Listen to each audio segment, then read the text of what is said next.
ito na yata ang pinakamalaking proyekto sa ilalim ng Administrasyong Duterte, kabilang nga ito sa Build program ng Pangulo, at tatawagin nga itong Pangil Bay Bridge, na magkukonekta sa Tangdog City, Misamis City at Tubod in Lanao del Norte.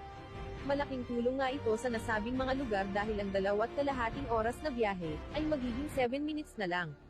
At bukod pa rito ay lubos na makakatulong ito sa pag-deliver ng mga produkto sa Region 9, 10 at 12. At kapag natapos na nga itong project na ito, ay matatawag natin, na ito na ang pinakamahabang tulay sa Pilipinas, na may haba na 3.77 kilometers, at mas mahaba pa nga ito, sa San Juanico Bridge sa Leyte na may haba na 2.16 kilometers lamang.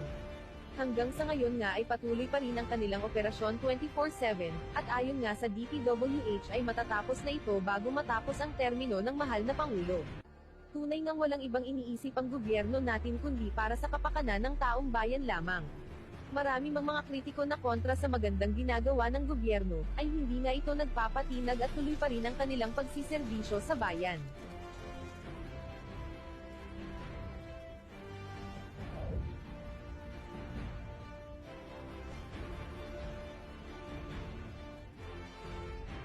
Hindi pa man ito natatapos, ay humani nga agad ito ng mga reaksyon at komento sa mga netizens na sumusuporta sa pamahalaang Duterte. Dahil naniniwala nga silang tunay na may malasakit sa bayan ang Pangulo, at marami nga ang nagsasabing hindi sila nagkamali sa pagboto sa presidente, dahil nakikita naman daw ng mga Pilipino, ang kanyang mga proyekto at hindi pamumulitika lamang.